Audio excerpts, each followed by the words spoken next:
During our last 10x shift, one of you put a question in the chat that I've not stopped thinking about. He said he'd built 18 AI agents, modeled them on the company's traditional org chart, one agent per role, and he wanted to know if that was the right approach or if there was a better way. It's exactly the right question to ask, and the honest answer is no. You're building it backward. Okay. A quick thing before I get into why. The whole way I think about this comes out of our book, Organizational Singularity.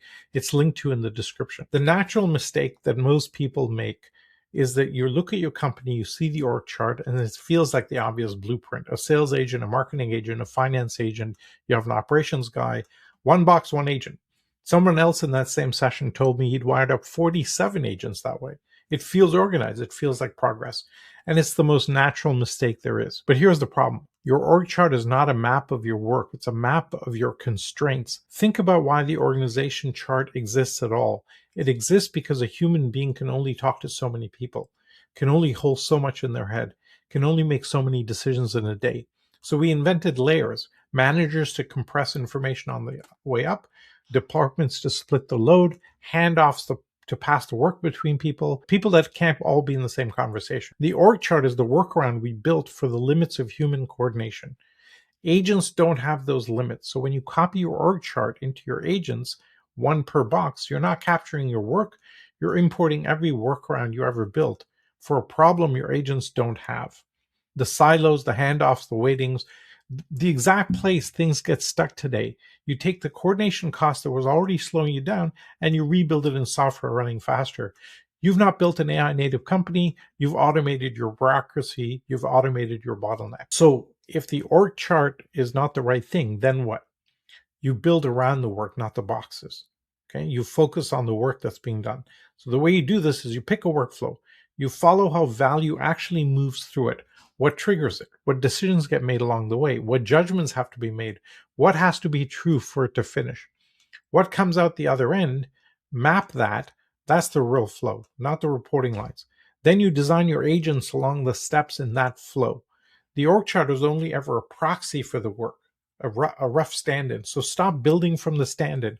Go straight to the thing it was standing in for. This is the exact exercise we run live in the 10x shift. You bring a workflow and we design the agents around the work itself in the room instead of around the chart. The link is in the description below. And let me now get to the question that I always get next. Somebody always asks, which tools should we use? Should I build on Claude, on ChatGPT, on some industry product that already has the agents built in? I understand why it feels like a big decision, but it is not. The platform is a detail. If your architecture is right, if it is built around the workflow, it moves from one tool to another with some rework. We've ported the same design across multiple platforms more than once with literally the press of a button. So pick one that's good enough and reasonably standard and start. Don't let the tool choice become one more reason to wait.